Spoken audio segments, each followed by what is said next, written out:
Hello everybody and a warm welcome to this very special At the Races Cheltenham Festival preview show in conjunction with our friends at Betfair. It has been a quite extraordinary year, hasn't it, since Album Photo flashed past the post to win his second Cheltenham Gold Cup. It's been tough, and I know most of you with us tonight haven't perhaps even been to the racecourse since that very day. COVID's grip is now only slowly loosening, and the troubling news surrounding Gordon Elliott, of course, continues to cast an uneasy shadow over the sport of horse racing. But the Cheltenham Festival stirs the blood like no other event. It is the biggest week in the entire calendar, and over the next hour and a half, here with a distinguished panel, we are going to just have some fun, some old school fun, and find you those big price winners. That's the intention anyway, and we'll be answering these questions. Can, for example, Epatante win herself another champion hurdle? If she could, it would be an incredible ninth for Nicky Henderson. The champion chaser could well be Chacun Pour Soi. Of course, he was a morning withdrawal last year. He's looked the business this year, hasn't he? One of the races of the week will be Time Hill against Paisley Park in the Stayers Hurdle. There may be others to have a say in that as well. And can Album Photo make it 3 on the bounce in the Gold Cup and join the legend that was best mate? Those questions then still need answering. We've got the very best panel to tell you all about it. Here, Matt Chapman with a very, very strange device draped round his neck. Matt, great to have your company tonight. Always keep my Faheen the Machine scarf with me. I wear it at every opportunity I can, to be honest, John. Whatever act I'm in, I like to keep it with me. Sleeping, well, all activities, actually. But you've got to update it, surely. I mean, I'm quite happy for a Monkfish scarf, but Faheen was yesterday, wasn't it? No. Oh. And how dare you start a show like this with that kind of thought? There's never a yesterday. Look, Cheltenham Festival is nearly here. The greatest national hunt horses in Europe. And you know what? Despite the dilution of the festival gradually, there are 3, for me, categories of horses at Cheltenham, John. There are good horses that we'd all want to own. There are very good horses that we'd all want to own. And then there are the freaks, the absolute horses that are just on a different level. And I have to guess that at this Cheltenham Festival, we're going to have more of those freaks than just the very good than we've had for a long time. Well, I hope those freaks and all of the others... We've got 2 freaks coming up. ...help make some amazing headlines at Cheltenham coming up. Let's introduce you to the rest of our panel. And you know, Matt, it's amazing, isn't it, that between the 4 of us, we've ridden 10 Cheltenham Festival winners. Ireland's most wanted. Look at them. Let's say hello to Kevin Blake, first of all. How are you, Kevin? All right, Hunty. All right, chappers. I've got images of Thanks you. Very much. I've got images of you throwing tiger rolls around the goat bar as of years gone by. You got any food you're going to throw at us tonight? Yeah, we'll miss it, John. We'll miss it. We've had some great times in the goat in the last few years. And of course, look, COVID-19, it's been a bit of a nightmare for the last year. But look, I'm a positive fella, John. I always try to find the silver lining on a mushroom cloud.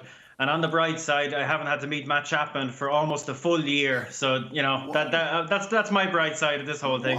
Why do people have to be like this? There's just no need for this aggression. And Jamie Codd, of course, one of the great Cheltenham riders, of course, joins us. Sadly, Jamie, unable to ride at the festival this year. We know the reasons why. Are you OK? I know you had a winner today, Jamie, but obviously missing the festival will hit very hard for you. Yeah, hi guys. Thanks for having me. Settling in here, I have a shirt on, but I'm wearing a tracksuit bottom as well. So this is the joys of doing a Skype call for this. So it's great. Yeah, look, it's going to be very strange this year. It's just, you know, it's going to be very surreal not to be there for the roar of the Supreme from the crowd and to be. Yeah, to be just facing into a fantastic week's racing. But look, we'll be watching from home, and there's some fantastic races to be run over the week, and really, really looking forward to it. I remember a few years ago, Jamie, you put up Le Bec as a great shout for the Supreme Novice Hurdle. In it goes 50 to 1. You got any of those up your sleeve for us this time around? No, I'm like one of those one-hit wonder songs. So we'll try, but they don't come around too often, unfortunately. So we'll do our best. But Connie, is that a picture of Patrick Mullins you've got behind you there?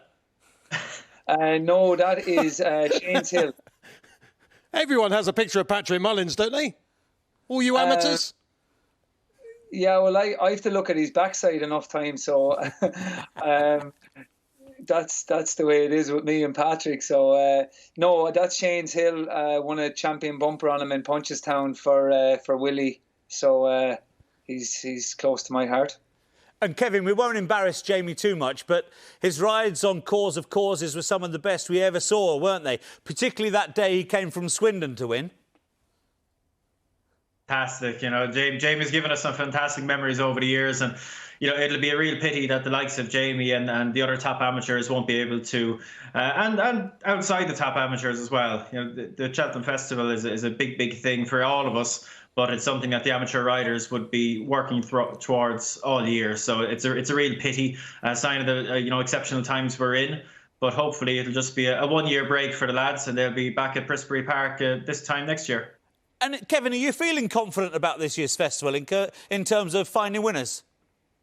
It's an interesting Cheltenham Festival, I think, John. There's some very, I'm a fella that likes to take on favourites generally, but as we'll get on to, there's some real superstars here that look very, very solid. So, you'd love if a few of them are knocking heads against each other, but such as the structure of things now, they'll likely be going off short prices in their own races. But we'll try and find a few winners scattered in amongst them, hopefully. So we haven't got Tony Mullins for obvious reasons this year because there are only so many screens we've got. But we've already had Tony's phrase, they've been knocking heads against each other. I mean, who needs Tony when we've got Kevin Blake? You've taken on his role already that when you don't know anything about the races, you just say, well, they've all been meeting each other. That's the first and hopefully last time I'll ever be compared to Tony Mullins. And where are the Joseph O'Brien entries? What's gone on there? Have you forgotten to enter them? There's a few there, Matt. We might touch on a couple later on. I think we will. I've got my eye on one of Joseph's for a handicap later on. But listen, over the next hour and a half or thereabouts, we're going to just try and give you some advice and some winners. And what we're going to do, we're going to start off with the big races of the entire week. And, of course, as you well know, on each of the 4 days, we start with the Champion Hurdle, the Champion Chase the next day, the Thursday's the Stayers Hurdle, the Gold Cup is on the Friday. The Champion Hurdle then. Honeysuckle has made her way to favouritism ahead of Epatante and a rejuvenated Goshen. It is then double figures, bar those three. Kevin, journalistically, can we come to you first? What a brilliant immediate fillip it would be for the game if Rachel Blackmore can become the first female rider to win a Champion Hurdle aboard Honeysuckle. Big time, John. But this is, first and foremost, this is just a super champion hurdle, and the division has struggled a bit. It's fair to say it. I think for the last 10 years or so, for a bit of depth, and primarily thanks to these two tip-top mares having emerged onto the scene. It's given the division real life, and Goshen coming in on top of them as well. We're looking for the first time in a couple of years. I think it's fair to say, John, we've got a really tasty champion hurdle here with three, very realistic potential winners. And Honeysuckle, I suppose, is the one to start with, and we have that narrative, I suppose, with Rachel. But this mare, ever since she went to Cheltenham last year, that day and the 2 days since, she's really sharpened up her jumping, and that's been a real key for me because going into Cheltenham last season, you could poke holes at her jumping. It maybe wasn't as fluent as you'd like to see for a champion hurdle mare. She went down the mare's route and got the job done in a fabulous tactical race that brought about an enthralling finish. And she's been deadly this year, better than ever last time. And she's the one coming in, with no blot on her copybook as such. And, I think she's the rightful fav. And, John, we can talk about the others in detail too, but I think my conclusion when all is said and done is that Honeysuckle will be the one to get it done. I think you're probably right, Kevin. Just to tell everybody watching that if you just leave a comment underneath about the Champion Hurdle, who you think will win and why, we'll pick the best of them, and you could be having yourself a nice £25 free bet courtesy of Betfair. So just type away while you're watching away and let us know in the comments section. Jamie, which of these would you love to ride in the Champion Hurdle? Look, I'm fond of a good mare, to be honest. And I would like Epitante last year was very, very good, but I think we've a new queen this year, and it's going to be Honeysuckle and Rachel Blackmore. I'd say for Rachel maybe to win a champion hurdle, it'd be a fair statement for the all ladies coming into the sport to see what you can achieve and that. So I think it'd be huge for the sport in general if these two, Rachel and Honeysuckle, can deliver on the big day in Cheltenham. It is a fantastic race. I don't think Epitante this year has been showing her true colours. I think Nicky's have been a little bit hit and miss, and I think we're sure to see a different Epitante when it comes to Cheltenham. Nicky is a master of his trade, and I really, really think that he'll have his squad firing on all cylinders for Cheltenham. But it looks a battle between the two mares, and maybe something there to sneak a bit of prize money. You could even get back to Bouvier if he's only a 10-year-old. Nicky has shown in the past with My Tent or Yours, he's well able to bring him back and perform in a race like this. So, Coddy, can I just say, isn't the beauty of this race in many ways that you've got these three big guns, and as Hunty said, Rachel Blackmore will be the story. For me, come the race, Goshen will be more of a story, because you'll have seen Jamie Moore fall off in the Triumph time and time and time again. There'll be tears in households all around the nations if Jamie Moore gets that horse home. But Coddy, what I love about this champion hurdle is you have these big three, but there are lurkers in there that you wouldn't necessarily be that shocked if they perform really well. Sharjah, if the ground is good, you wouldn't. Hunty's shaking his head. No chance. But you wouldn't. We don't have to fancy him, Hunty. But if, the word is if he won, Coddy, we wouldn't be totally shocked. Silver Streak as well. No and chance. even bigger prices, Saudier has always been held in high regard. The point I'm trying to make, even though the host, who's not really meant to chip in except when he's asking questions, the point I'm trying to make is that this is a sexy race all round. There's more than just three in here. There's a lot of good talent. No. Yeah, well done, Jamie. Okay, Connie, there were ifs and buts on whether we would have you on tonight. And to be quite frank, for the money, I don't know why we bothered. But that can sneak prize money, but there's not. The quality is in Epitante and Honeysuckle, but there's a lot of good horses there that could. Goshen, like, grand, but he has to step up. What was the last time Triumph Hurdle stepped up to a champion hurdle? I think it was Alan King's.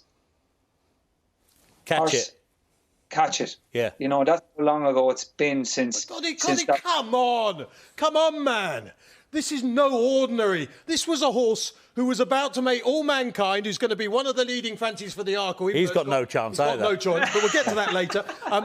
He made that look like a selling plater. Old Skelton would have been, he probably went on a diet after that, Dan Skelton. The shock of All Mankind being made to look so rubbish. He's not a normal horse, is he, Goshen? You can't say he's a normal horse. He's not normal. He's like me, he's not normal. Oh, we know that. I'll tell you, I've got one for Jamie, actually, just to change tack ever so slightly. Jamie, from a horseman's point of view, looking at Epitante, we saw what she did last time. She was acting kind of out of character before the race. She was throwing her head around. She looked very agitated going out. And they initially thought she might have been in season. They've come back, they found a little back issue. Does this strike you as a concern? Like, are they looking a little bit too hard? Might the issues be in her head rather than physical? It's a mare, Kevin, isn't it? Yeah. Yeah, absolutely. They just can throw in these, and they're not bad. I think. No, it's not. It's not a nightmare, but they can throw in these ordinary runs. And that's what a mare can do. She can be in season, she can be very marish, but I'd imagine Nicky will be doing everything come the first day of Cheltenham to have her spot on and as sweet as he can for the champion hurdle. And it does depend on what sort of form a mare is in. We've seen it with Apple Shade. On a good day, she can be absolutely mind-blowing. And then there's other days where she was very marish and didn't really want to go. So hold on, Connie, hold on. Honeysuckle's got form of 10-1s in a row. Epatant's got coming into it 1-1-1-2, and you're worried about what form they'll come into it. Like, they can't do much better than what they're doing. No, absolutely not. No way. But Honeysuckle has, like, the last day in Leopardstown, her performance was, like, it was over from 4 out. Like, Rachel was, like, we all thought, my God, Rachel is going a little bit soon here. But she won her race from the back of the fourth last to the second last, in my opinion, and then she just coasted home. Like, everything else was out with the washing that far out. So that's the kind of performance that a mare can do. Apple's Jade and the Hatton's Grace one day put in a performance as well. That was it was unbelievable. So that's what these mares can do on the day. And look, at Honeysuckle is only 7. She is improving, so she is capable of more. The £7, Hunty, is crazy. Look, can I just quickly sum up my thoughts on this very quickly? Please do, yeah. I'll do it quickly. As long as it is quick. So Honeysuckle, 10 from 10.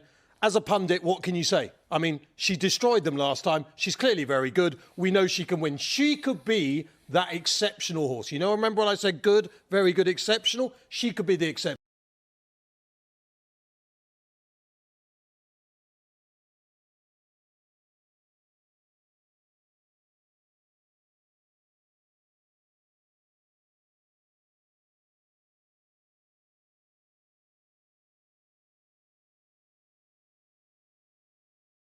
On. I think she's proven she's very good, but I don't think she's going to be the absolute freak for Nicky Henderson. Good ground will help Epatant. Goshan, now he has the possibility of being the freak. He's been a freak twice. I thought he was a freak at Wincanton. He was a freak in the Triumph and before the Triumph. So he's got that freakness in him. And we didn't mention Abacadabras, who's likely to travel well, but I'm not sure he's really gutsy in the finish. How do we sum up the champion hurdle then? Can you give us a name? Oh, look, Honeysuckle is the selection, Hunty, but look, it all comes down to what people want. If people want to play at the front end, there'd be a lot of Irish winners, Matt. If people want to play on the front end, it'd be Honeysuckle for me. But if somebody wanted to play at a bigger price, I don't think Jason the Militant is getting any respect at all. He's improved He's improved with every start this season. He's finished up the tail of a couple of contenders in Aspire Tower and Abracadabras. And the other day, he went and gave Petit Mouchois £9 and an absolute hammering. That's strong form. What? That's strong form. Petit Mouchoir in strong form. Blake, what planet are you on, man? He's given him £9 and a 7-length beating. Petit Mouchoir's a 155 horse. The 10-year-old Petit Mouchoir is your way of trying to find the jack. Good luck with that, Blakey. I'd love to be your bookie. Hey, he finished 5 lengths behind your Sharjah a couple of starts ago. Yeah, well, I've already said Sharjah can't win, man. Listen. Oh, look, he's 33 to 1. I think that's that represents a bit of disrespect. I think he should be more like certainly half that price, and I could see him running all right. Surely you can find a better charity than a bookmaker if you want to give money away. Jamie, your final thoughts on the champion? I mean, if you've got a 33 to 1 chance like Kevin, feel free. No, I just think Bouvier 20 to 1. Been there, done that twice, and he could, like, if he's ridden accordingly, he's a great chance of being in the first 3. Jamie, thank you. There's over 10,000 of you tuning in tonight. That's great. That number growing all of the time. Whether you're on Facebook, the At The Races website, or YouTube, you're very, very welcome along. We're going to move to the Jason the Militant. There are people, 10,000 of them plus, laughing at that suggestion. Listen, you've got your vodka and cranberry juice in front of you. Just steady back, OK? I need a crate. There we go. Yeah. Jason the Militant. There we go. Why is it always about fighting with you lot? Shall we now move on to see if Chacun Pessoa is going to win the champion chase? Incredible, isn't it, to just note that Willie Mullins has never, ever won the champion chase. Is that about to change? He is, of course, favourite. Going back to great stories, it's going to be a theme that unapologetically, Kevin, I'm going to thrash over the next hour or so. If Altior could come back and win another champion chase, I think that would probably be the story, the racing story of the week. Yeah, it might not be quite the comeback story of a Sprinter Sacre, we'll say, but it'll be right up there. You know, a fabulous horse, one of the best 2-milers in the last probably decade. But look, he's Yeah, we haven't seen Altior getting beaten all that many times, and he was beaten on his return. Hasn't run as much as we'd like him to have run this season, perhaps. But look, I wouldn't like to rule him out, Hunty. He comes alive around Cheltenham, and they're going to put cheek pieces on him. And I've been thinking for quite a while that cheek pieces or blinkers would certainly be a help to him, just to spark him up. He's getting a bit lazy and a bit idle in his older age. And look, he's been there and done it. Which we can't say about Chacun Poursuit in terms of Cheltenham, in terms of a champion chase. That's the only real doubt associated with him, I think it's fair to say, assuming he gets there, given that he has, he's had limited racing in recent seasons. But, Chacun Poursuit, even money, Altior, 6-7 to 1. I'd be half inclined to go to Altior each way with the cheek pieces on. Would you? Jamie, as a great rider, do you see any chinks in Chacun Poursuit at all? Oh, I do, yeah. The lack of experience around Cheltenham is the biggest one for me. He missed there last year, and I think I'm just not sure when you watch him around the big tracks like Leopardstown and Punchestown, where he won as a novice against those more experienced horses. I think those bigger tracks really, really suit him. Cheltenham it's roller coaster job. It's fences come at you very, very quickly. If you get unbalanced, there's a lot of turning, a lot of twisting. Horses get unbalanced, get to the top of the hill. Coming down that hill, you could be changing. He's a big horse, changing his legs coming down that hill. I'm just not sure it's going to be that straightforward. I love to see a horse, for a 2-mile champion chase where the speed is going to be really on, to have a little bit more experience than he has around that track. Wow, so sounding as though, Jamie, you'd like to be against him. I mean, he's odds on in some lists. Oh, look, I'd love to be on him. Don't get me wrong, but I still think he's not going to be as straightforward as the price would say. He's 11 to 10 on, and 7 to 1 the rest of the field. Like it's, like what about the mare Put the Kettle On? Something like that. She's won around there twice before, and she's getting the mare's allowance. Just, has the experience. Something like First Flow, Kim Bailey's, improving. Maybe has to improve a little bit more for a champion chase, but he'll go out in front and use that experience that he has.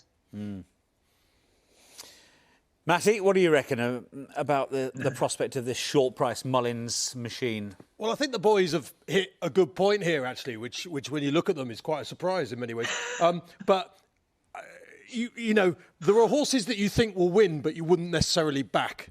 And I think, for me, that's the case with Chacun. I mean, Coddy's argument's all well and good, but the other flip side to the coin that the Cod has put here is that Chacun might be better on a track like Cheltenham than he has been so far. It's all very well saying he might be worse because he's been good, but what happens if he's better? And he might be. Look, he's so untested. He just looks like a machine. His connections seem to think he's a machine, and they're not exactly mugs. And Codmeister knows that. He's got a picture of a Mullins horse right behind him. He knows how good Mullins is. If they think that these horses are that good, then you have to take that on board. We'd all love to see Altior come back. At the age of 11, it is unlikely. But again, good ground will suit him. Nube Negra, good ground would suit him.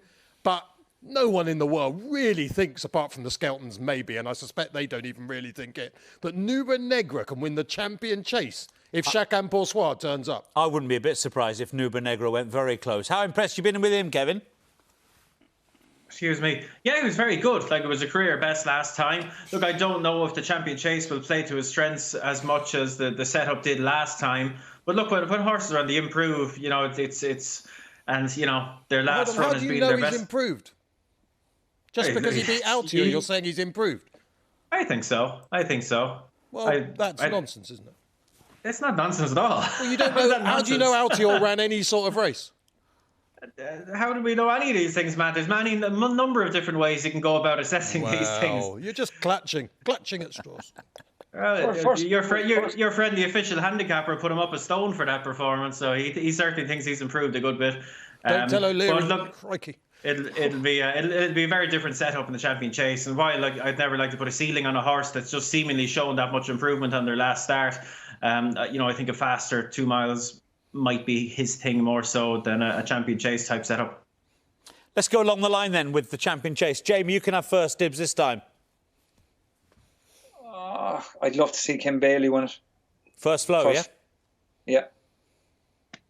Kim today on At The Races website, he said he's sending his best team ever to the festival. Obviously, Imperial Aura, the Ryanair, is a big, big chance. But first flow, you think he's going to prove more than just an Ascot mudlark? Yeah, he has to improve. He's a 9-year-old, so you'd be saying, where is the improvement going to come from? But he did beat last year's Queen Mother horse by 7 lengths in Ascot, so he was bred in Wexford, so I'm going to go with him. Great shout. What about you, Kev? I'll go to Altior each way, John. It's not a bullish shout now, but Shakan, with those concerns that are there, I'll watch him go and bolt up if that's what happens. But Altior has, age is his enemy. But I still think he showed enough last time behind Nuba Negra around the course and distance. That wouldn't really be his bag to suggest that the fire is still burning well enough. And the cheek pieces might just throw a bit of petrol on there and get the flames roaring again. So I'll go with him. It'll be a great story. And I think he's got a good chance.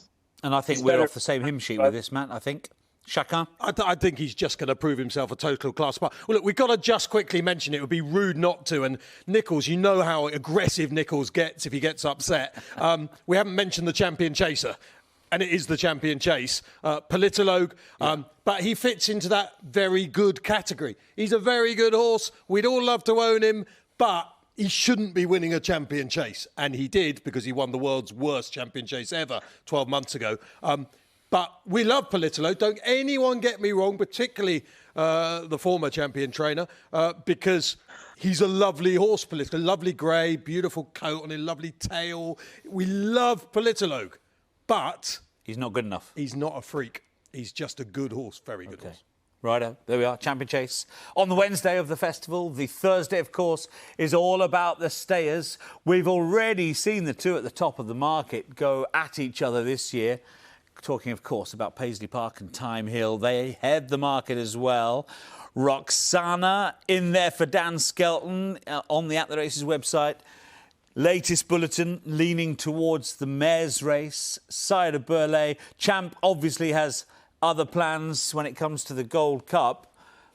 Could turn into a match this, Jamie, couldn't it? Yeah, I it pains me, but I do think this one could be staying in the UK. Look at Paisley Park to get up on the line the last day in Ascot to chin Time Hill. It looked likely that maybe Dickey will be kicking himself maybe for going too soon, but I don't know. I still think maybe Paisley Park could have come by him that day, and it probably will be the same result in Cheltenham. I suppose for a bit of each way money, you're looking for the likes of a Storyteller. It's been fantastic for connections this year. Went to Down Royal, won a James Nicholson, and he's so consistent. And he'll be reverting back to hurdles here, so you'd imagine he could sneak a bit of prize money. But it looks likely that it should be between these two horses. Yeah, we're looking at Paisley Park, run down Time Hill at Ascot, Kevin. Great, thrilling race between them. If they can serve this up, Stayers Hurdle Day, we're in for a treat, aren't we? Big time. That was a fabulous horse race, John. One of the best, certainly of this season, and as good as you'd see any season in terms of a contest. And look, we've seen them bang heads twice now, and I think it's probably fair to say that there isn't a whole lot between them. Paisley Park at one stage looked like he could dominate this division and be a real exceptional stayer. But I think one thing we've probably learned in the last year or so is that he's very good, but he's not clear of the division. And with him and Time Hill, there won't be much between them in the market. And it might just come down to which one gets the cleaner run on the day. But, one that we don't quite know yet how he slots in against these two, but he could be better than them. is Sire de Burley. You know, and he'd be my pick in the race. You know, they've really campaigned him all season long to peak in the Pertemps final the last 2 years. And it's some going to win that race twice in a row now. I know it's a handicap, but you know, a big competitive race like that, it takes some doing. And he won it off 152 last year. And I'd be pretty adamant now, given the way the Stayers hurdle went to bits a bit last year, that if he'd run it last year, he would have won it. He would have won it. And I know his last run maybe was a small bit disappointing, but I'd be very forgiving of that. He's tended to peak at Cheltenham in recent years. There's still scope for further improvement there, I think. And I think the market's underestimating him a little bit. Well, handicapper wins Stayers hurdle shock from Kevin Blake. Interesting vibe, Kev. Jamie Cotton might have sat on this fella at some stage this season. He might have an insight, but he's sneaking in under the radar small. But now, surprisingly, you know, for a two-time festival winner. Yeah, look, he's very, very well suited by Cheltenham. I think he's an idle horse. So I think the hustle and bustle and the twisting and turning around Cheltenham really, really suits him. He seems to come alive around Cheltenham. Look, he definitely has a chance, but he does have to step up, in my opinion, to get to a Paisley Park and a Time Hill. But look at course form, and he could definitely step up. Matt? Boys have got a point here with Sire de Burley. I think there are some horses definitely that perform outstandingly at Cheltenham. And why is that? Because it's almost the only place they get that pace and aggression that so many of these conditioned races, graded races over in Ireland, they tootle about, you tootle about, and you get these results, and then you get to Cheltenham and it all gets mixed around because totally different conditions. And Sire de Burley is one, I think, wants a big field, strong pace. The horse that should have won the Champion Hurdle, Saint Moi, big horse, big sort of strong pace, strong gallop. That would have been suitable for that as well. However, it's sum up here. There's one horse we haven't mentioned, which would be, I would have a few quid on each way. Of the top ones, I think Paisley Park is easily the most likely to come out on top of Time Hill once again and Sire de Burley. But at a price, at around 16 to 1, I do think the defending champion is ignored at your peril. Now, people will laugh. Look at Blake here, laughing away because a horse wins a Stayers hurdle, he just insults it. Just because he's not trained over by some big Irish trainer, but the excellent and the lovely Rebecca Curtis, of course, the trainer. What were you saying about Politologue a minute ago? Oh, you're still here. Right. Liz Degarska, if you look back to the Weatherby run first time this season, travelled like a travelling thing on the snaff all the way round. Just got a bit tired, then went wrong, then had the wind operation. They changed tactics at Haydock last time. It suddenly became a front-running horse. I have no idea why, but I'm presuming they'll go back to dropping it in, strong gallop. It will travel really well, at least up to the last, and then you wait and see. But that's why you're getting 16 to 1 about a horse who has a chance, rather than some of the odds that this lot have put. So name it for us then, lads. Matt? I'm going to go Liz Nagorska each way, but Paisley Park, the most likely winner. So you want to, yeah. Kevin? Sire de Burley. Why do you have to be like that? Kevin, sorry, say again. Sire de Burley. Sire de Burley. And Jamie? I'm going to go for Time Hill. Philip Hobbs. You sounded undecided there, Gotti, like you were almost just making your mind up right now on the back of our discussion. I am. You've all kind of made good points, so I Thank you. Yeah. Did you hear that, Blake? You made a great point. Yeah, it is. It's wide open, but I do think that Time Hill and Paisley Park will ultimately be fighting it out. But I'm going to go for the younger horse and go for Time Hill. Yeah, and I do think that Philip Hobbs and Richard Johnson feel they've got unfinished business with this horse. He had no run at all behind Monkfish last year, still only beaten a length or so there in 4th place.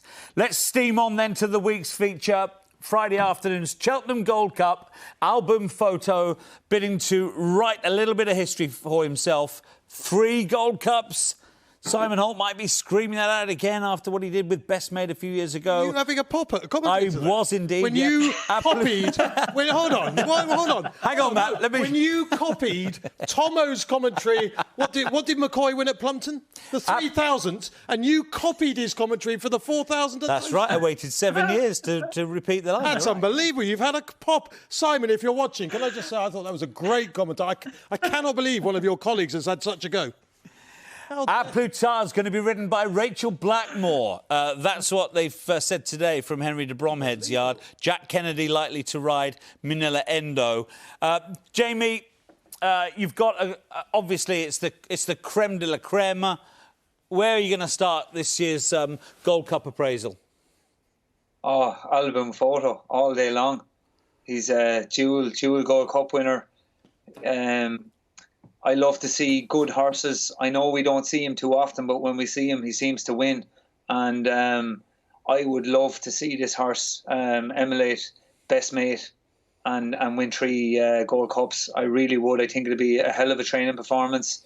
And you know, he's done it in different ways. Last year was a slow gallop.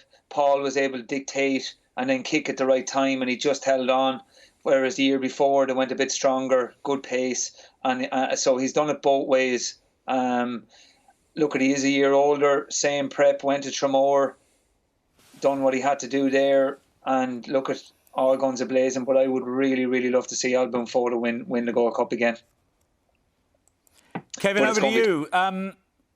Champ had that extraordinary warm-up, didn't he, over 2 miles at Newbury? He's a contender, isn't he? I don't know.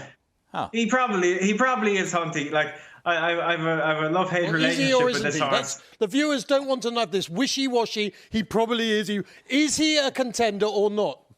No, I'd be worried about him. I think he has the ability to be a contender, but look, as well as he ran at Newbury, Hunty, I don't know if it was an ideal preparation in other ways. You know, I'm sure from a conditioning point of view, it will do exactly what Nicky Henderson wanted it to do. But like this horse's jumping has been so interesting to watch since he's gone over fences. And I thought he was really comfortable doing what he was asked to do with Newbury, in that he was ridden forward. Nico was making his mind up for him, and he put in as good around the jumping as we've seen from him. But last year, over longer trips, last season, I should say, you know, when Barry, you know, he's a free goer. And in a Gold Cup, they're going to have to ride him quietly. I'd be amazed if they went forward with him. And he just seems to struggle when he's asked to shorten up into his fences and asked to be clever. And he's bombed around Newbury there, being aggressive at his fences. And they're going to ask him to do a completely different thing in the Gold Cup. And I just wouldn't be surprised if he started headbutting fences, because he hasn't shown a great amount of footwork when he's needed to in the past, and it's got him in trouble. So I'd just be concerned on that front. Look, for me, Album Photo, he's a difficult horse to throw a stone at. Like Jamie says, he's done it in a well-run Gold Cup. He's done it in a slowly run Gold Cup. But, you know, if the sort of field we're expecting to make it to the Gold Cup makes it, this is going to be a proper run Gold Cup. We've got Native River, we've got Frodon, we've a couple of others that could well push it. This could be a real proper, what I call an old-fashioned Gold Cup, attritional, exceptional test of stamina. And again, I'm not saying Album Photo can't do it in those circumstances, but he only had a neck to spare over the great Santini last year, and that type of race wouldn't have suited Santini at all. And look, his preparation now has it probably hasn't split opinion. Most people have been laughing at him, in fairness, most of the season. But this is just a Gold Cup horse out and out. He wants that extreme test of stamina. And I'm kind of hoping they put blinkers on him in the Gold Cup. I think he'd benefit from it. And if they go as hard as you'd hope they would, you know, this horse has come alive at Cheltenham in the past, and he was an unlucky loser. You could definitely make a case for that, the way the race went last year. So, look, you're getting plenty of compensation for his preparation not going all that well. And I just think he'll surprise people and run another big one. Jamie, if Phoenicia Williams were to give you a ring and say, Royal Pigaya, Jamie, should I run in the Gold Cup or should I leave him in a novice event? What would you say? Well, I've been tipping Galvin to win the National Hunt Chase, so I'd be. I think if he landed into the National Hunt Chase, he'd be a fair one myself. But look, at connections might think that they want to have a pop at the Gold Cup, and who's to stop them? You know, he's improving, but he has to step up again. Like, it's a handicap. He destroyed him in Haydock the last day, but he really has to. He has to step up to a competitive Gold Cup. They say in a Gold Cup, I've never ridden in one, But to say the first mile is like champion chase speed, usually. And that's where a Gold Cup can be won and lost, really. You know, to get into a rhythm and to get your jumping going and that. So it'd be interesting whether he'd have enough ability to be able to do that. Well, talking about rhythm, Matt, could Frodon bounce away with Bryony and win a Gold Cup? Absolutely no chance whatsoever, no. Oh, OK. No. Terrible race to run it in. Should be in the Ryanair. Nichols made the mistake. But look, to be fair, the owners of this horse want to have a runner in the Gold Cup who has a squeak. They're going for this. Fair play to them. I've got nothing against that at all. But the ground will play a factor. If it came up soft, Native River's going to be a horrible bugbear for Frodon. And look, there's no one in the country, not even Nichols, who can see Frodon coming from behind Native River. How is he ever going to pick off Native River? He can't. Sorry, Kevin, you went on so long I fell asleep halfway through. What did you actually go for in the end? Santini. Yeah, hopefully with first-time blinkers. I thought that was the case, and that was where I just wanted to double-check, because I'm a Santini man as well. You're not both going for Santini, yeah, but I need to make... which camera do I look into? I need to make... Right, I need to make a public plea here. So, as far as I'm aware... It has not yet been discussed. God knows why not. But it has not been discussed whether Santini wears blinkers in the Gold Cup. So this is my personal plea. Nicky Henderson, Seven Barrows, you'll be watching. Aidan Coleman, you'll be watching. You're both professionals who will want our opinions on your horses. So I ask you both to phone each other right now and discuss blinkers, and then put them on and text us and let us know that you've discussed it and blinkers are going on. Because I think this horse needs blinkers in the Gold Cup. And it could be the difference, Kevin, between us winning and losing. Jamie, put them right. He's not good enough, is he, Santini? He's just too slow. He's only second in the Gold Cup. Yeah. Yeah, only second. And he's good at being second and third and all that. So I think he just lacks a little bit of class. Me too, JB. Well said. And he is a very, very good horse. Don't get me wrong, and he's entitled to be there. But you need a little bit of class to win a Gold Cup. And well, not altogether. I suppose Lord Windermere won a Gold Cup. So just to confirm, finally on this, then you are going for Alboom Photo, but you're saying the horse that was beaten a neck by Alboom Photo can't win. That's what you're saying, Godmeister. Yeah. Makes perfect sense, doesn't it? Exactly what you're saying, Matt. I don't know, Jamie, which of... Patrick Mullins is always champion. I don't know which of Santini's runs Kevin and Matt are so pleased about, being lapped by Frodon in the King George or being double lapped by Native River at Sandown last time out. I don't know which of the form is more exciting, to be honest. Well, don't worry about it. As the host, you're here just to ask the question. Say again, we're getting compensation. We're getting a much bigger price because of those runs. So I'll forgive him all day. Good ground. And when does Hendo get them ready? He gets them ready. He is a world beater at Cheltenham. You lot all dissing Nicky Henderson. If he doesn't know the game, Cod doesn't think Nicky Henderson knows how to get one ready. Crikey. You wait till Hendo walks into that paddock like a trooper. He will, with Champ on his hands. Jamie, the winner is of the Gold Cup Alboom. I really hope. I want to see Alboom Photo go down to history books. 3 Gold Cups. That's what you want to see. I'm a horse racing fan, and that's what you like to see. You want to see these good horses come back and do things like that and go down in history. So I'd love to see him do it. And the dunces in the corner are sticking with Santini. We've given you plenty of option to bail out of that one, Kevin. It's going to be a boat race this year, Hunty. Massive test of stamina. And when you're in a boat race, you want the tugboat. And that's what Santini is. And he'll be ploughing away when others are crying enough. Kev, we're together. We're together. Oh, I love you, man. I love you. I love you, man. God, what a place to be. Where else is the pace in the race? Native River, Frodon. Between the two of them will be enough, won't it? And there's one or two others there off the top of my head. Frodon has won a Ryanair getting an easy lead, and he's won a King George getting an easy lead. When something takes them on, they won't be taking him back too much, I don't think. I don't know. I don't think Frodon would want to be out of his... I've seen him out of his comfort zone around Cheltenham before, and he's not a nice ride when he's out of his comfort zone. How many Gold Cups are run at a crawl? Come on, Coddy. Just because you don't ride in them doesn't mean they're not run at a good pace. Native River didn't hang around the time he won one. Can you imagine? Richard Johnson's going to be like kamikaze into that first fence. Wham, bam, thank you, man. Good night out.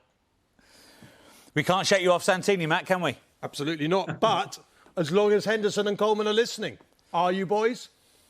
Are you listening? We will find out. Get a free £25 free bet as well. Leave a comment. Who's going to win the Cheltenham Gold Cup earlier on? Alex Roper did. He's got himself a free bet on the champion hurdle.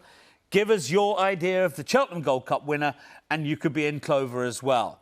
Now, as always, it's well worth reminding you, the guide to the Cheltenham Festival is on attheraces.com right now. It has been stacked full of the very best information for weeks and weeks now, and you can rest assured that the team will be gearing up over the coming days, heading with great excitement to the Cheltenham Festival, just like the rest of us. Stable tours on there now. Willie Mullins, Nicky Henderson, Paul Nicholls, Dan Skelton, loads of other things. Hugh Taylor's tipping could hardly be better approaching the Cheltenham Festival as well. There's Off the Fence, Barry Geraghty, Tony Keenan, Vanessa Ryle with their regular insight as well. It's all there for you together with all of the stats. Well, let's say hello now to Betfair's Barry Orr. How are you, Barry? Welcome to the show. Good evening, gentlemen. Yeah, I've enjoyed the show so far. Plenty going on. Good listen so far, even if Matt Chapman's talking a load of trash there. Well, look, it's the first time for everything, Barry. How's things for you? Are you OK anyway? Looking forward to the festival as ever? Yeah, I really am, John. So much to look forward to, isn't there? And I suppose the novices for me stand out this year, really. The likes of, obviously, Envoy Allen, and you've got in there, obviously, in the Arkle as well, Shiskin and Monkfish in the Brown Advisory. So, yeah, they're the three kind of stand out for me at the moment. Definitely. I know you got some special offers for all of us with Betfair heading to the festival. Barry? We certainly do, John. Yeah, what we're going to do is we're going to enhance 3 horses for this evening. You'll find it under the special tabs. It's classed under ATR Preview Odds Boost. The first is going to be Epitaph in the Champion Hurl. That was 3-1.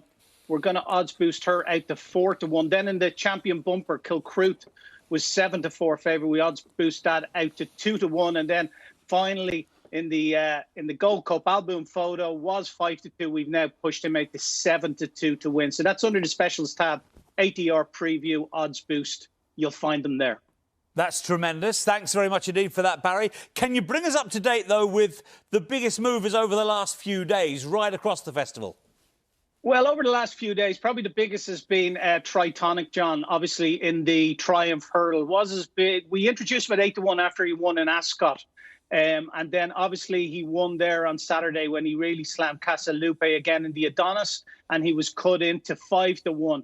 But even the 5-1 didn't last too long. He was 9-4 favourite for a while in the last 24 hours. It's 5-2 each of 2 now, himself and Zana here. So he's probably the biggest mover in the last week or so. Royal Piguy, probably the biggest mover in the Gold Cup market, was 25-1 when we first introduced that into the Gold Cup betting after beating Cap Norden in Kempton. He's into 8-1 now, the Rich Richie runner. Happy Go Lucky is a horse that's been really well supported in one of the handicaps. The Ultima was as big as 20-1 when it won in Cheltenham back in January. Into 6-1, clear favourite now for that. I'm very strong at the head of the market. And just a small few quid for one in the Champion Hurl betting. We haven't seen it on this short yet, although he's in Willie Mullins' yard, but he hasn't raced for him yet. James de Bourlay in the Champion Hurl. He's an ex-Robert Calais horse.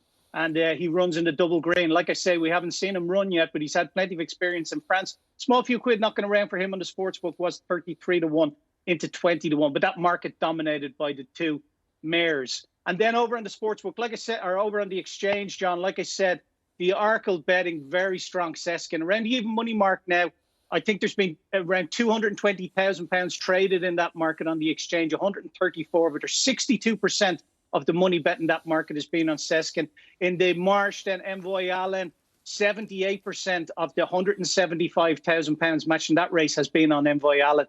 Interestingly, the only winning odds-on chance out of 6 odds-on chances at the festival last year, Envoy Allen was the only winning odds-on chance. And then in the Brown Advisory, obviously you have Monkfish, 51% of the 120,000 so far bet into that market, 51% of it on Monkfish. News hot off the press. Liz Vincent's our latest winner, getting that £25 free bet on the Gold Cup from Betfair. Liz Vincent getting her hands on Barry Orr's 25 quid. How should she invest it then, Barry? I fancy a load of horses at the festival, but one of the handicaps, maybe Kevin could give us a bit of a direction on it. The one that I fancy is in the Grand Annual. It's a Wave of the Sea, a Grade 1 winning 4-year-old. He's only a 5-year-old now, won up in Leopardstown there at the Dublin Racing Festival. Now, they have Entukas in the race as well, same connections. So it'll be interesting to see what Kevin has to say about a Wave of the Sea. But that's my fancy at around 16-1 in the Grand Annual. Tremendous, Barry. Thanks for joining us today. Can't wait to catch up at the festival. Thanks, guys. Great show. Barry Orr there with all the news from Betfair's perspective. And this preview of the festival brought to you in association with our friends at Betfair. And here, the prices for the Supreme Novices Hurdle. The card opens up, of course, on the Tuesday with this fabulous race for novice hurdlers. Appreciate It, runner-up in the bumper, is the 13-8 favourite for this year's renewal. Métier is 6-1 for Harry Fry. Ballyadam is 7-1. Soaring Glory is 8-1. Blue Lord 12-1. Bob Ollinger, who'll probably run in the 2.5 mile event, is a 12-1 chance as well. 14-1 bar those. There seems to be, of all the favourites, lads, as we say hello back again to Kevin Blake and Jamie Codd. Kevin, this Appreciate It seems to be the one people want to oppose most of all. Jeez, I don't really get it, John. Look, this is a very good race. I think it has depth to it. So I suppose it's natural to maybe look outside the fav. But I find it difficult to throw stones at him now.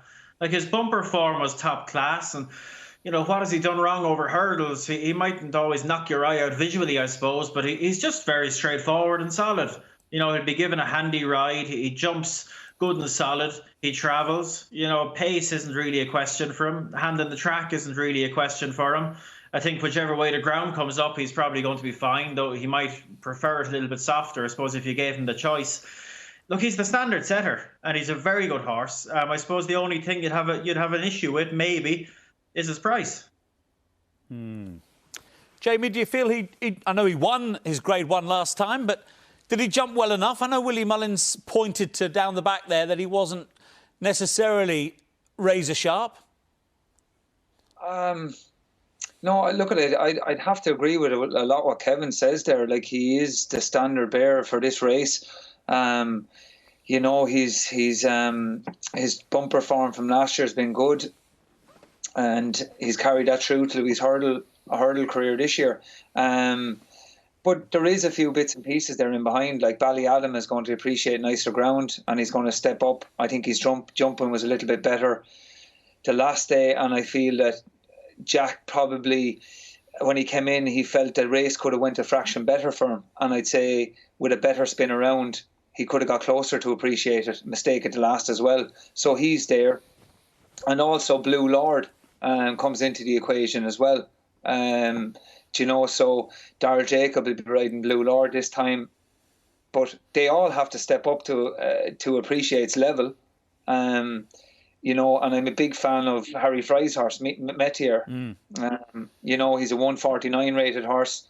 He's done nothing wrong, and Harry and Ciara do a fantastic job, and you know, he will have him in tip-top shape for Cheltenham. Jamie, just to stick with Ballyadam, you won 2 bumpers on him, didn't you? Does he have the residual class to win a Supreme? Oh, he has lots of class. Yeah, he really does. Better ground is going to suit him. I actually got beaten a bumper on him, so we had to go to Downpatrick. I think I commented after, he's the best horse that'll ever come out of Downpatrick, I'd say. But Put the Kettle On, I suppose, is vying for that at the minute. But no, he's he's a sharp horse. As I say, he liked the ground. His jumping is getting better, and he's a Grade 1 winner back in the autumn in Fairyhouse. Matt, I think there's a surprise brewing in the Supreme, and I'll tell you what it is in a moment. But what do you think? I think the opposite. Look, I cannot see any reason why Ballyadam will be... Sorry, everybody, it's another favourite coming your way here. Go on, Matt, sorry. or you can have another big price from Hunty that's tailed off. It's up to you. Look, Kevin and Coddy have explained everything perfectly reasonable. I mean, this horse has won 5 out of its last 6. The only time it was beaten was in the bumper. He's built like a brick house. He's built like a chaser, but has this immense speed and talent for hurdling, which, again, for me, takes him into the freak category. Because in many ways, for me, he's not really... He's doing something that probably he shouldn't really be doing. I mean, I thought he was a chaser in the making, this horse, and he's doing so well as a hurdler. Class-wise, I think he was rated 153 or 2, 153. He had his official rating when he won last time. Metier was 142 at Sandown. Now, Metier was a 90-rated flat horse. He was good at Sandown. But this is a whole different ballgame. I'd have appreciated it on form, just on form, I'd have him odds on for this. And I think he's going to... Soaring Glory won well, but that was just off 130 odds something. You know, again, it's got £20 to find to get near appreciated. I don't think Bally Adams, you know, he's been stuffed twice. Look, Appreciate It's going to win this, and on the day, I think it's going to be absolutely hammered. It will go off odds on for Willie Mullins. Paul Tanner coming. Everyone will be saying, why did we oppose the Mullins in the opener? My outsiders, Gowel Road. Right, what next race we're looking at? What's the next race? But I've said the 2 words that count, Matt. You can interrupt. What was it? Not many people have even heard of it. Go on, tell us again. Well, you know, that's because I've put a bit of thought into it and just explored the unpredictable avenues that racing often throws up. Okay. Gowel Road won his last 2 races. I thought you knew your format, to be honest, but... Just ask what Kevin thinks of Kescon Risk. Say that again, Jamie, sorry? Just what Kevin thinks of Kescon Risk. You know, is he going to improve a little from Leopardstown the last day? Like, it was a very, very good run. And... He, you know, if he came forward again, like, he's a horse that could be in the frame. Yeah, he's most likely going to go here. Look, he's a big price because he was 12 lengths behind Appreciated last time. But like you say, look, he was coming in there lacking experience. He'd only kind of fallen in this maiden hurdle, so that was a good step up at Leopardstown. A fair old step up needed again now. Like, if we'd been able to get the 3rd run into him, like, he might well have been in one of the handicaps, you know, but he'll take his chance more than likely in the Supreme. There's improvement to come, all being well, but will enough improvement come to put him in the mix? I suppose only time will tell. You're not worried about Gowel Road, the fact that it ducked at the start last time and then wandered around like a drunk before 2 out? And it won impressively. Not worried at all. Off a low rating. Not worried at all. No. Not many... When Nigel Twiston-Davies won it with Arctic Kinsman at 33 to 1, you were probably knocking that as well, weren't you? He used to love the Big Grey, wasn't he? A magnificent horse. Listen, the next race we'll look at is the Ballymore over the 2-mile 5 trip, full novices, and of course a load of these horses have the double entry. Gaillard du Mesnil, though, doesn't. He's has been favourite since his win, of course, at Leopardstown, where he was pretty impressive, Kevin, but not wildly impressive, was he? Or was he? I liked him. I thought he was good. I was worried, and I know Willie was worried about the longer trip for him because he's quite a free goer. And I know Willie would have been happier to maybe go a bit shorter with him if he could, but they took a chance. And in fairness to him, he settled quite well. Travelled into the race great and was good and strong over the line. And I think Willie, listening to him, he's going to be very happy coming back a couple of furlongs with him. And look, that's a strong piece of form. But this looks a deep enough race now. And from this side of the water, you know, representing a different form line, Bob Bollinger won the Lawlers at Naas, Grade 1. And I thought he was quite good now. He beat Blue Lord.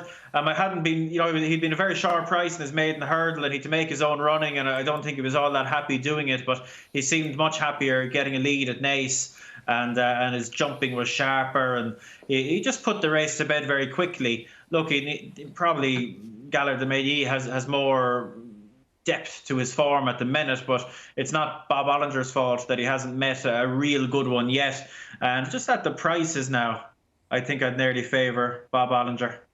Yeah, Kev, I agree with you. I think he's the best novice hurdler in Ireland. Jamie, where do you stand on him? Yeah, I'm going with you, John. Like, Bob Bollinger won his point-to-point for Pat Doyle down below in Tortulla and Turles, and it was one of the most impressive performances I've seen from a 4-year-old. Sold, obviously, to Henry and Brian Atkinson and Rob Kerr, went to Gorn for a point-to-point bumper and absolutely hosed in.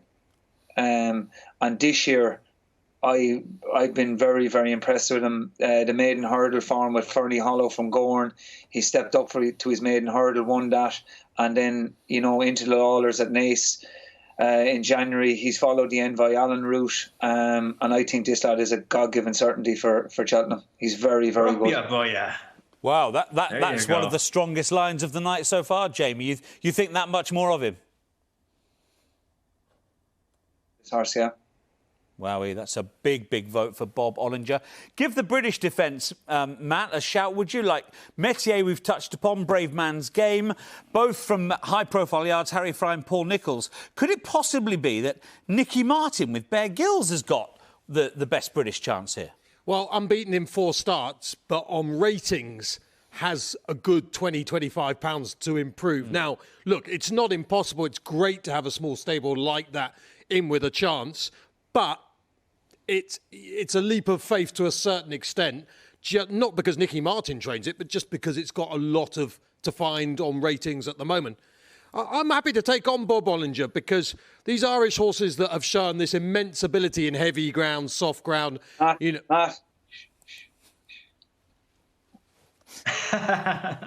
Sorry, Cuddy, have you got to put someone to bed or something? You're going to walk yourself into something here you don't need yourself to walk yourself into.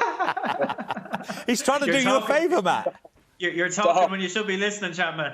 Yeah, he should have listened here. But no, he had to go a step further. It's funny, when I used to go in the hole in the wall in Galway, they used to go shh, shh, shh whenever I walked in. In fact, most places. But anyway, you could argue on form Brave Man's Game should be favourite for this. You could argue that if you wanted to.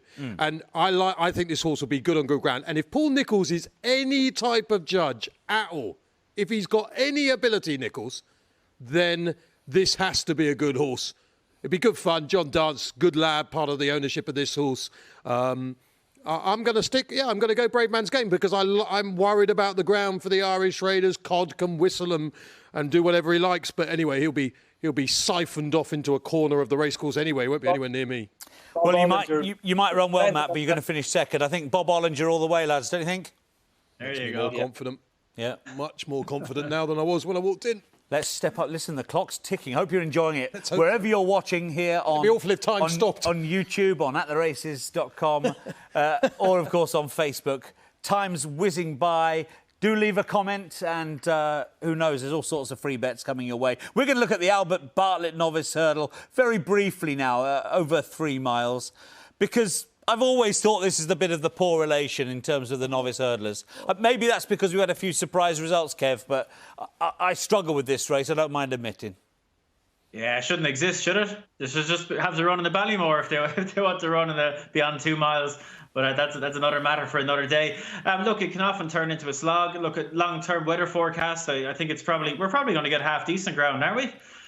So it might not be the slog it usually is. But the one I like is Paul Nicholls and Barbados Bucks. He's a horse that, he's been low profile enough this year. They haven't overfaced him. They've brought him along steadily. But he carried a double penalty at Kempton last time. And I just like the way he goes about it. He's a straightforward ride. He's a lovely, neat jumper. Settles lovely. He's just the type of horse you want for these real staying tests. He doesn't wait. He's not wasteful in how he does things.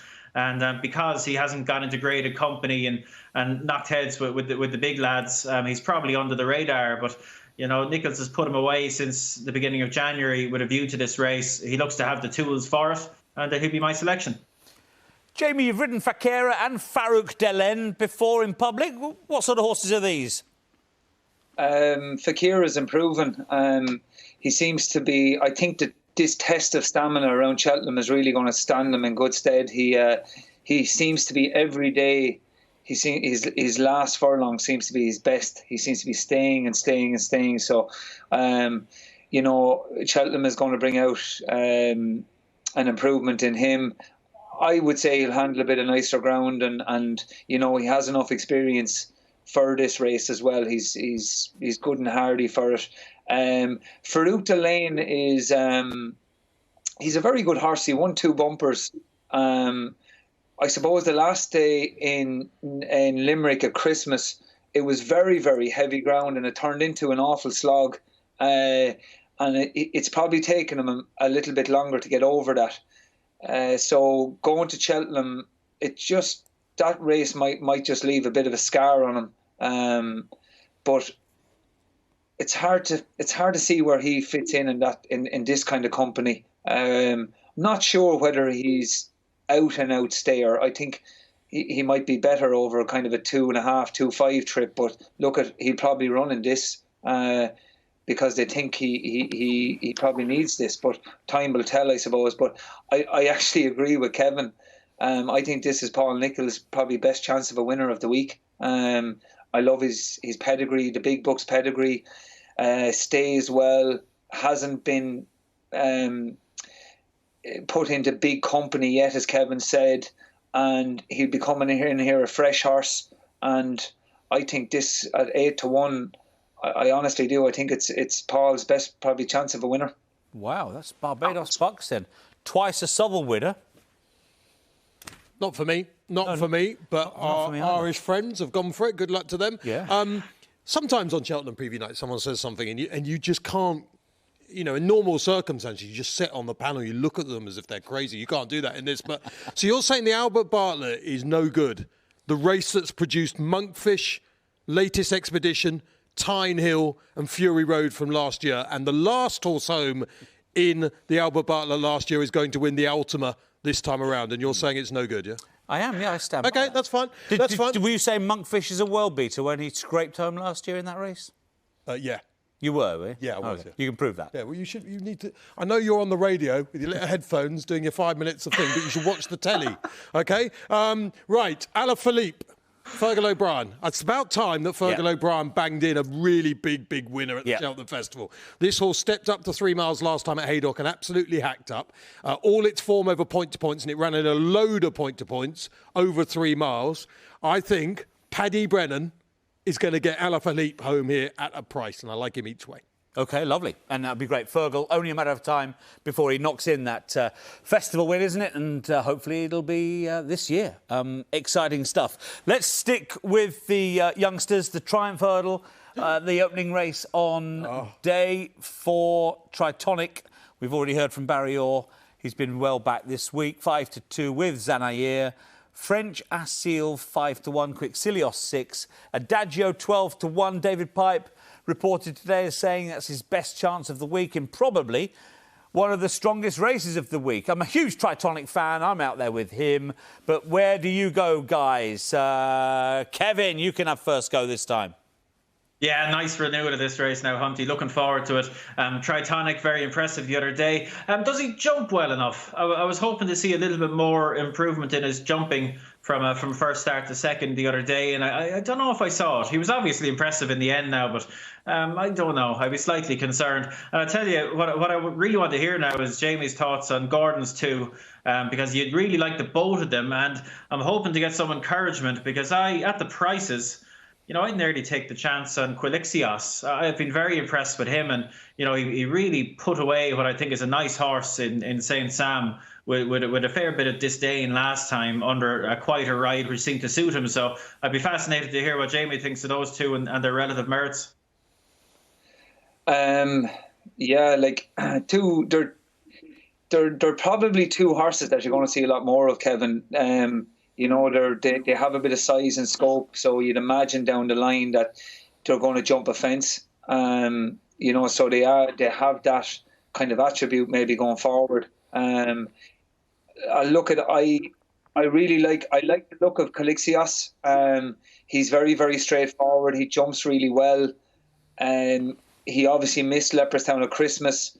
He was going to go to Chepstow for the Grade 2 there, and then he went to Leopardstown and won quite easily there. So he is improving. But Zandaheer's performance, I've been blown away by him, to be honest, and I hope he can back this up when he goes to Cheltenham. He is, in Fairyhouse to Leopardstown, they've been just very, very good, very professional, jump brilliant, and I think this horse can maybe give Noel and Valerie more in a first Cheltenham winner. Zanair for you then. Kevin, what's going on with French Assil? Because when he debuted, I know it's a maiden hurdle, he was brilliant, but I thought moving to Willie that he would run at the Dublin Festival, and he didn't. Yeah, he was visually very impressive, John. And look, the form has worked out since, but I don't know. It was a big, massive field that day, and he was well positioned all the way. And I'd say he was very well backed. He was well readied for it now. And I think on the same day, Appreciated was something like 30 lengths faster than him. So I don't know if it's quite as good as it looked.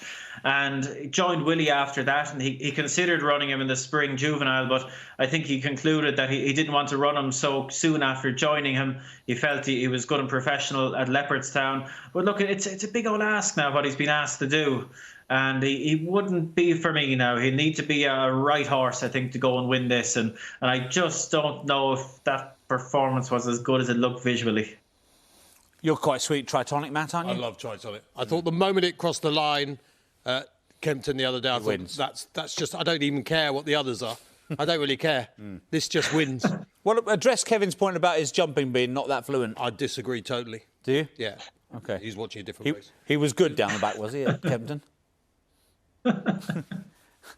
He wasn't really. Tell you what, Kevin, I'll address your point.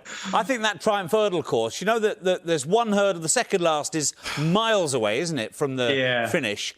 And the last is a long run to it. I'm not so sure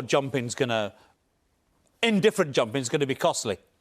Yeah, it may not. You know, I think if you have a little concern like that the new course at Cheltenham doesn't put certainly late pressure on you. But look, he's going to be a short enough price in a really competitive race. So it's only a little stone I'm throwing at him, but I found one. Well, it sounded like a big stone earlier. Love Big Stone. Do you remember him? The old Wildenstein.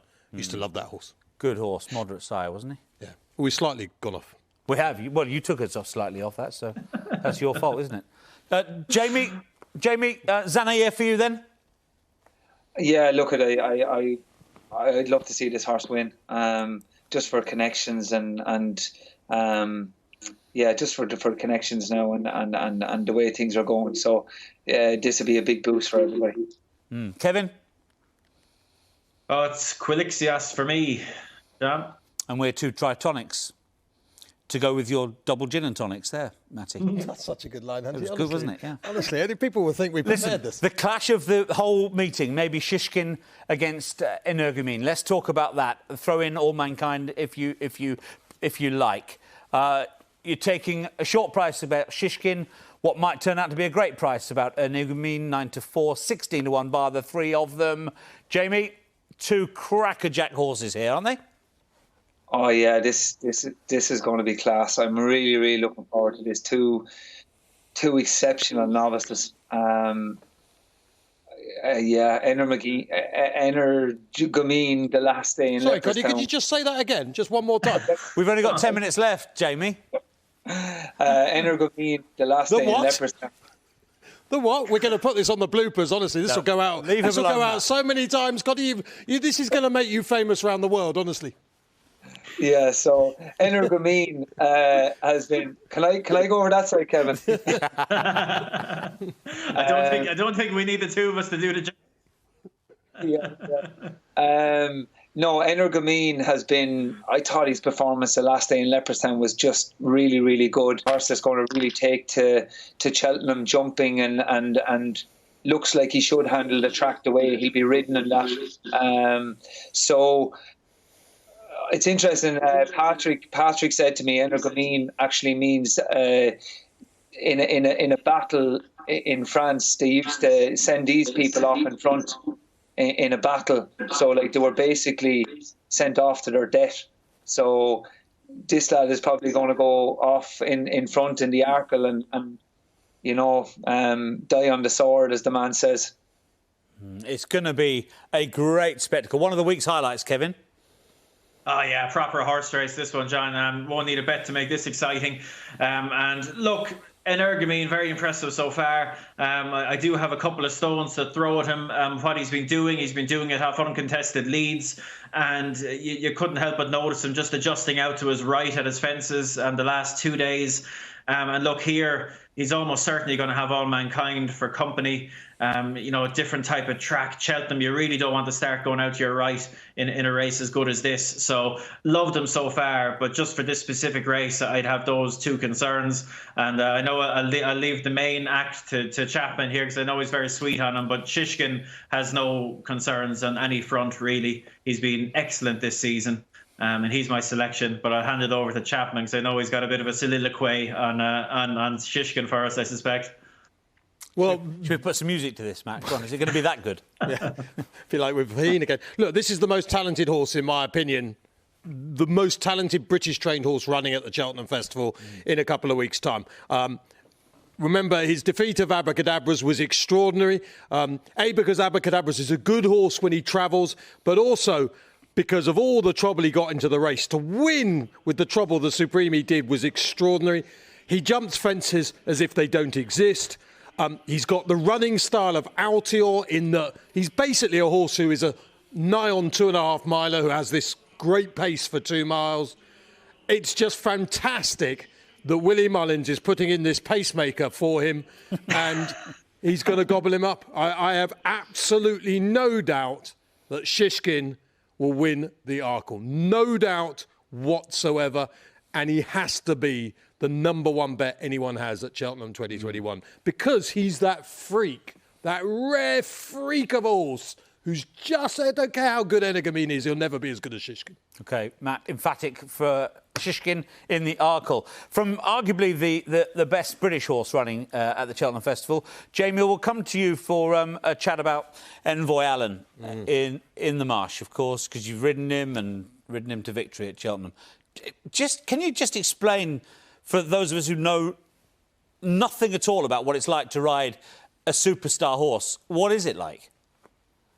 I was very, very lucky to have the chance to ride this horse, really. He is, from the minute he came into the yard, I know that might sound a little bit, soft and that, but the minute he came into the yard, you could sense there was something different about him. He had a way about him. I rode him in a schooling bumper in Tipperary before he ever ran. I think it was October in his bumper year, and just went around. I think I finished, didn't win it or anything, finished 5th or 6th, but just came into Gordon and he said, "Were you happy?" And I said, "This is very, very nice." And Julie won in Fairy House. Backed it up all the way through to Navan in a listed race, on to Leopardstown, and then on to Cheltenham, and he's been absolutely flawless since.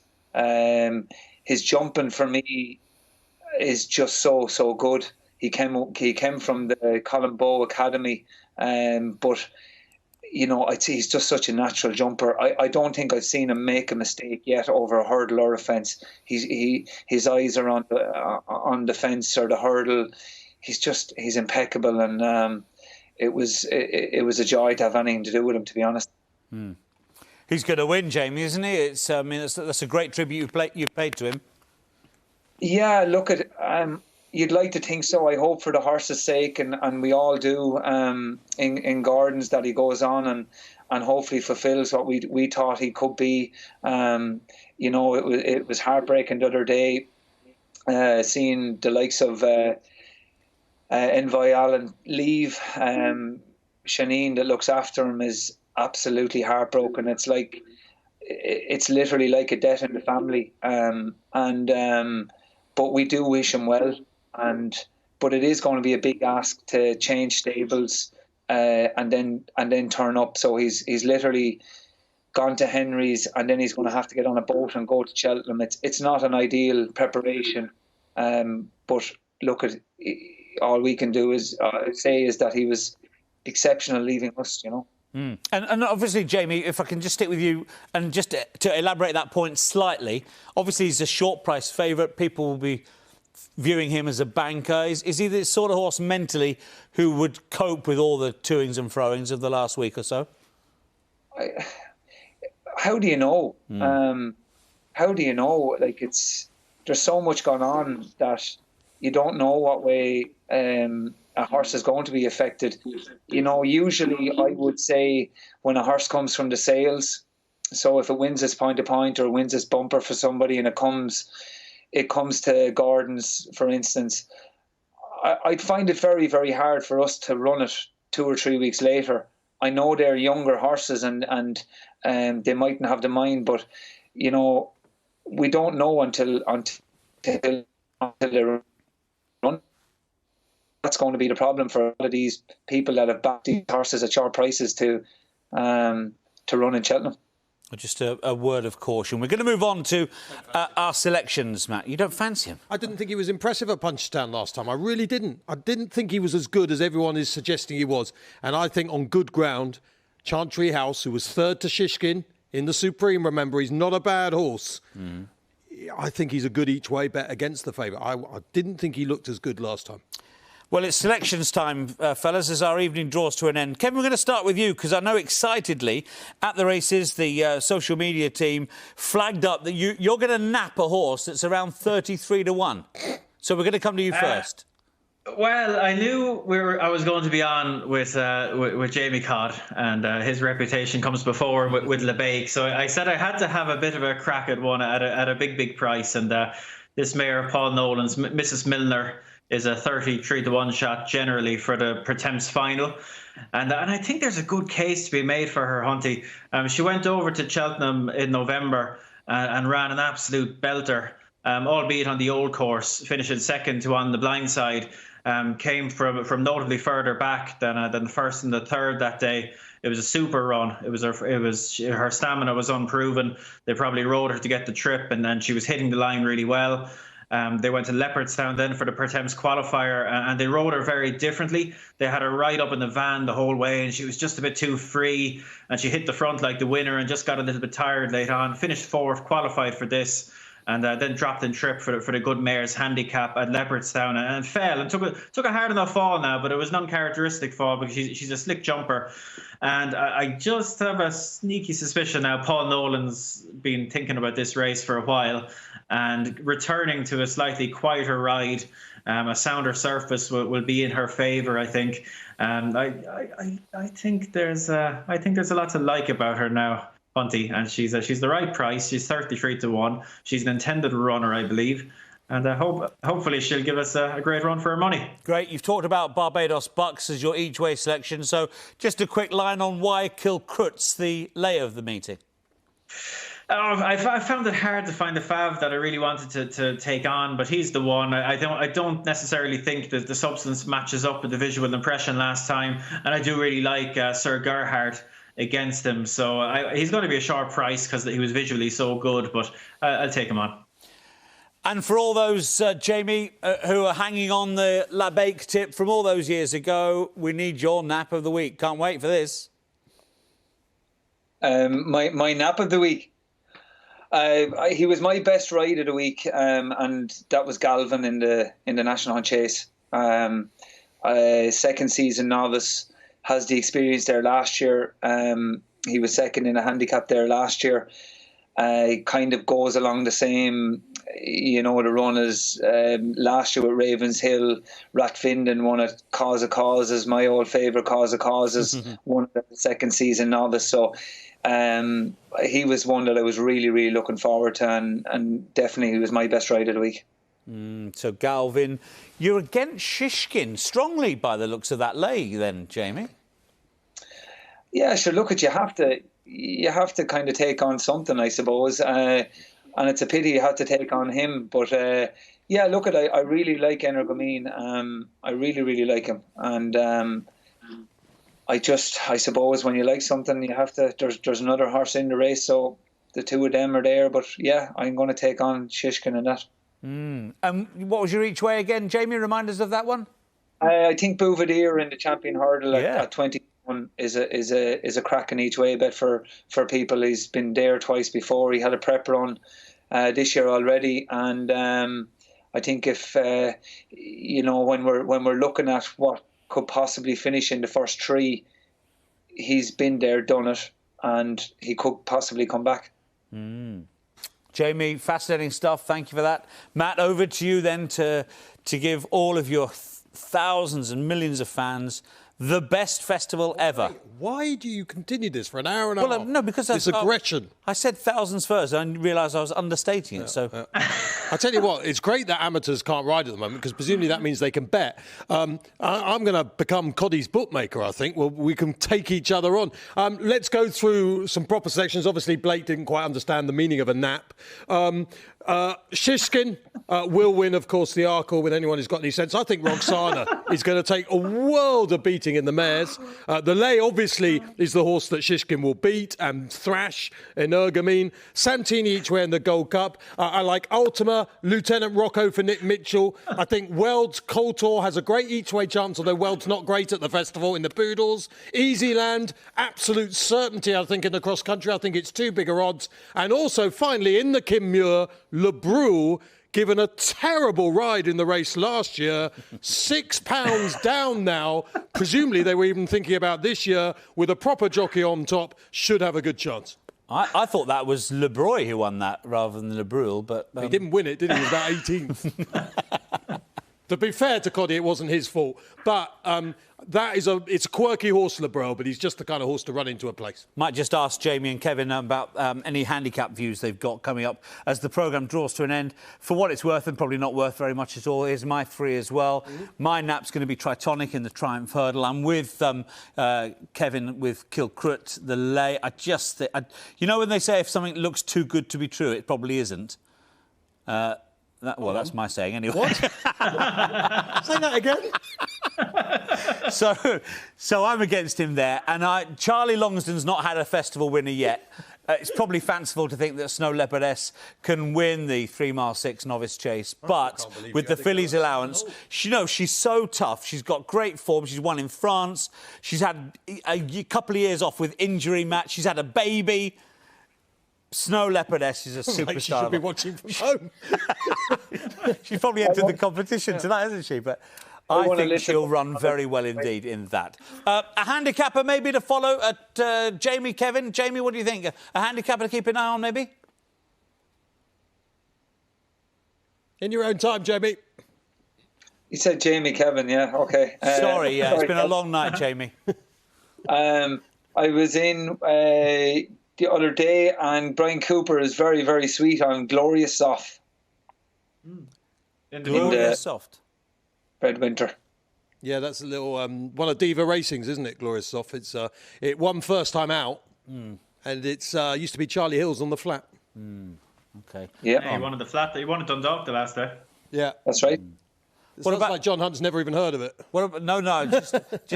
I'm just mindful. We're coming to the end of the programme. I'm just trying to keep... Tell me more about the form of that horse then, John. Tell me a bit more. I'm sure we can run over a couple of minutes. It's worth it. We're not allowed to. Kev, your nap's been in a handicap. Anything else catching your eye handicap-wise? I'd give a shout for Mount Ida in the Kim Muir. I think I like the way she's been campaigned. I suspect they might have had this race in mind all along. I think going up in trip is going to be a big help. And also, I was given a shout to Koshari in the Coral Cup. I think was a little bit unlucky last time, made an early mistake. Ryder lost the irons and came home quite well, wasn't beaten up at all, can still be competitive off his mark, I believe. And the British handicappers been quite easy on him, I think. So Koshari for the Coral Cup would be the other one. And is Joseph got anything really interesting at the festival this year, handicap-wise? He must have. The Barry Orr mentioned the Grand Annual, and I think Joseph will have quite a strong hand in it now. Which one is the one now? You can take your own guess, but like there's Intukas, Us and Them, Embittered, possibly A Wave of the Sea. They all have cases to be made for them. A little bit low on ammo this year now, unfortunately, but at the Grand Annual, it'll be a long wait in the week now for it, but I think when he gets there, he might have his best chance of having a winner in that race. And Tukas would probably be my pick of them, but that's just my opinion. I like Hooghri in the Boodles for Paul Nicholls. He's won that race, I think, 4 times, is he? 3 times anyway, and this horse fits the bill for me. That run behind Adagio and Nasalam gives him what I think is an amazing handicap mark. I think he's going to take the world of beating. Just quickly touching on other things, gentlemen, before we say goodnight, probably or possibly the star of the whole week could be Monkfish in terms of ability. Do you see him winning the old RSA, Jamie? Yeah, I do. Monkfish, he looks like he could be the horse that's going to take over the mantle from Album Photo. For the next Mullen Star to win a Gold Cup. He has all the attributes. He won an Albert Bartlett last year. He seems to be able to drop back and trip. Like he's a huge horse. I think he's 17 hands at the minute. And so he's really, really exciting, and I think he will win. Do you think he wins, Kev? Yeah, he'll take serious whacking, John. Like I thought he was deadly. They let him make the running the last day, and I thought his jumping was better than ever. The biggest concern you'd have is if something takes him on and spoils him a little bit. I don't think he has to make the running, but he looked really well suited by it last time. And yeah, he's one of those shorties of the week now that it's very hard to throw one of my stones at. Well, you know, when he won at Leopardstown, Matt, I was like transfixed from the start. I've never watched a race so closely this year as I did when Monkfish won at Leopardstown. He was brilliant. He'd win the Gold Cup, wouldn't he? He'd beat Album Photo this time around, wouldn't he? Well, I'd still like to come back to Glorious Soul. No. Are you happy with having a go at Simon Holt, though, for that commentary at Ascot? I'm still surprised you did that on air. What was wrong with it? Simon knows I never had a swipe. You said it with a mischievous glint in your eye as well. Not at all. Not at all. Right. What are your final thoughts then, Matt, heading towards the festival? I think it's going to be really, really good. I think it's going to bring a lot of joy to racing fans. Sad people can't be there, obviously, but I think Rachel Blackmore might steal the show. What's your potential big headline out of the week? Yeah, I mean, look, you might well be right. Jamie Moore wins on Goshen. That's the festival sorted for a lot of people, I think, after last year, because that was the abiding memory in many ways of the 2020 Cheltenham Festival, that Triumph Hurdle. Look, it's going to be great fun. I'm just hoping that Coddy has got a lot more Cheltenham preview nights where he has to say energumene. Jamie, it's been absolutely mustard to have you with us tonight. Thanks for your time, everything you had to say. I'm sure all of our viewers were glued to it and scribbling down all your bits of your gems of information. So we'll see you soon, Jamie. Well done, Coddy. I'd like to shake your hand. Thank you. Nice. Thank you. Thank you. Nice to see you. Matt actually hit the telly. That's about £8 worth, that, Matt. That's 2 or 3 shifts for you, isn't it? It's a drop in the ocean. Just all the contracts we've got. Jamie, hopefully we'll see you back in the saddle. Fingers crossed for Aintree. Yeah, brilliant. Yeah, really looking forward to us getting back to Aintree. It's a big meeting as well, and I think it's very important that we do get back there. So fingers crossed. Fingers crossed indeed. And Kevin will be seeing and reading a lot of your stuff, no doubt, on the website, that sort of thing. Oh yeah, look, it's been a very tough week for everyone in racing, John. But look, we only have a few more days, a week or two to go until the best week of the year. So hopefully that'll give us all the big lift that we need, and I can't wait for it to start. Yeah. Fantastic, lovely sentiments. Kevin, Jamie, thank you. Matt, as ever, great fun. Thanks for everything you've done tonight. 3 go. You had a go at commentating once, didn't you? Oh, that was horrible, wasn't it? What a horrible low blow as we end the show. Poor Matty. What a great tipster, though. That was our thumbs up from Jay. That was our Cheltenham Festival preview show. Hope you enjoyed it here, courtesy of At the Races and our friends at Betfair. Have a great festival. Take care.